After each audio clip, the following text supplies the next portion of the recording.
Hi everyone, my name is Yetunde and I'll be talking about my testing process. First, my problem of practice has to do with heritage language speakers of Yoruba don't really get to use the language in and out of classroom. So they are learning Yoruba online and they are kids of 6 to 8 years. So to ensure they will be able to speak more, I designed a Nearpod. And in that Nearpod, I made a video of myself, introducing myself and using the phrase mo fe I want in sentence. So the instruction for the testing is after watching my video and my examples, they can introduce themselves in 2 minutes and to respond to at least two people's video.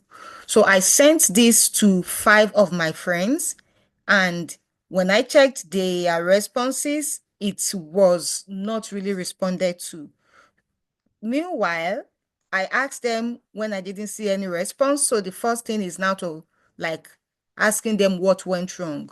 So they felt they needed more training on how to use Nearpod. So that way we started the phase again. So the first one was more or less a phase 0, and I made this a phase 1. So did training for them and I sent the link to them. So during that, they felt that it was not as easy as they still thought.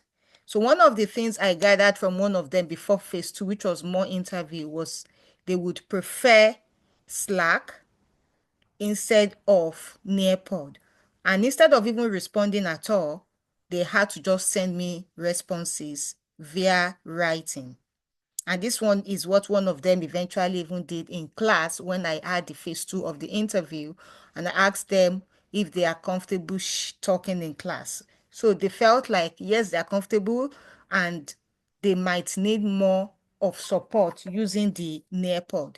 This was basically the adult. And I was like, if this is what the adult are experiencing, what does it mean for younger learners who are between age 6 years and 8 years? So what I learned from this is that moving forward, I need to give clear instruction. And what do I mean by clear instruction? Even during the training process of how to use the Nearpod, maybe I need to really be detailed and demonstrate more.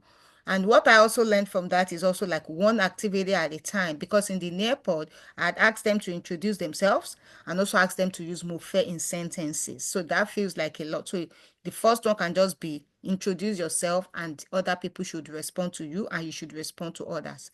Then while also moving forward is I'm going to redesign the test by trying Slack, which was what they suggested. This Slack was also suggested by my instructor, but I was like, okay, maybe I can still try the Nearpod, which is what I am familiar with.